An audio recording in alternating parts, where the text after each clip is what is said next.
The rain had just begun to fall when Marie Jensen walked into the gleaming luxury car dealership, her worn purse clutched tightly beneath her arm and damp curls frizzing around her face. She looked out of place next to the marble floors and chrome counters, like a sunflower growing between cracks in a sidewalk. She smiled anyway, kindly, patiently, as she approached the front desk. "Good morning," she said with soft dignity. "I was hoping to speak with someone about one of your used SUVs. My husband and I are considering." Before she could finish, a sharply dressed salesman with slicked-back hair cut her off with a sigh. "Ma'am, no offense, but this might not be the place for you. Our vehicles start at 80 grand. You're wasting time, yours and mine." He didn't look at her shoes, but if he had, he might have seen the soles coming apart at the edges. He didn't ask why her coat was too big or why she kept nervously touching her wedding ring. He simply turned and walked away. And Marie, with the same quiet grace, turned too, humiliated and drenched from the downpour. The setup, a simple woman.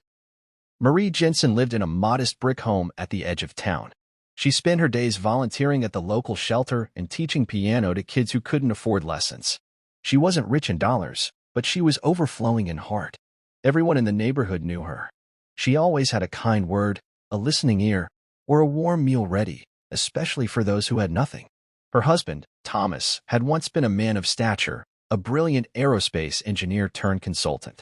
But a stroke 3 years ago had left him bound to a wheelchair, his speech slow and body frail.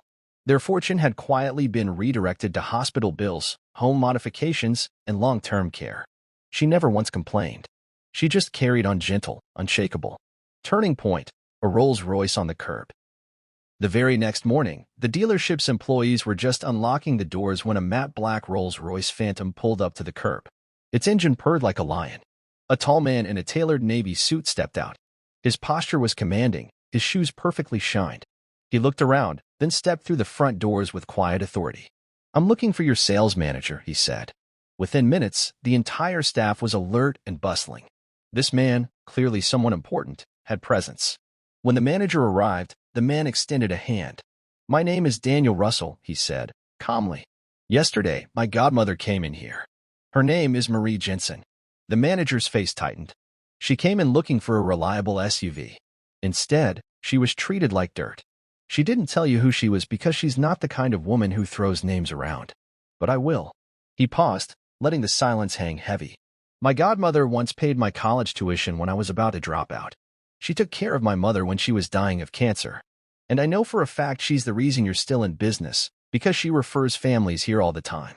Or at least, she did." The man gestured outside. "She doesn't want a car from here anymore. But I brought one." Emotional climax, a lesson in respect. The Rolls-Royce wasn't for show. It was a gift. Daniel had come to return the favor, quietly and fiercely, in the way Marie had done for others her entire life. Later that afternoon, as the same rain began to fall again, Marie opened her front door to find Daniel standing there with keys in hand. She blinked at the vehicle in disbelief. "Daniel, what is this?" He smiled and handed her the keys. "You've given your whole life without asking for anything. Consider this overdue." Tears welled in her eyes, but she shook her head. "I don't need a Rolls-Royce." He laughed. "I know. That's why it's not for you." Marie looked again, and this time saw the SUV parked behind it. A brand new hybrid. Safe, spacious, perfect for loading groceries and helping her neighbors like she always did. She didn't know that the dealership had issued a public apology. She didn't know that the rude salesman had been suspended pending review. And she didn't know that Daniel had quietly bought out a scholarship fund in her name at the community college that week. She just stood there, hand over her mouth, overwhelmed by the rare feeling of being seen. Heartwarming ending, the power of a simple woman. A week later, Marie pulled up to the shelter in her new SUV. Kids ran to greet her.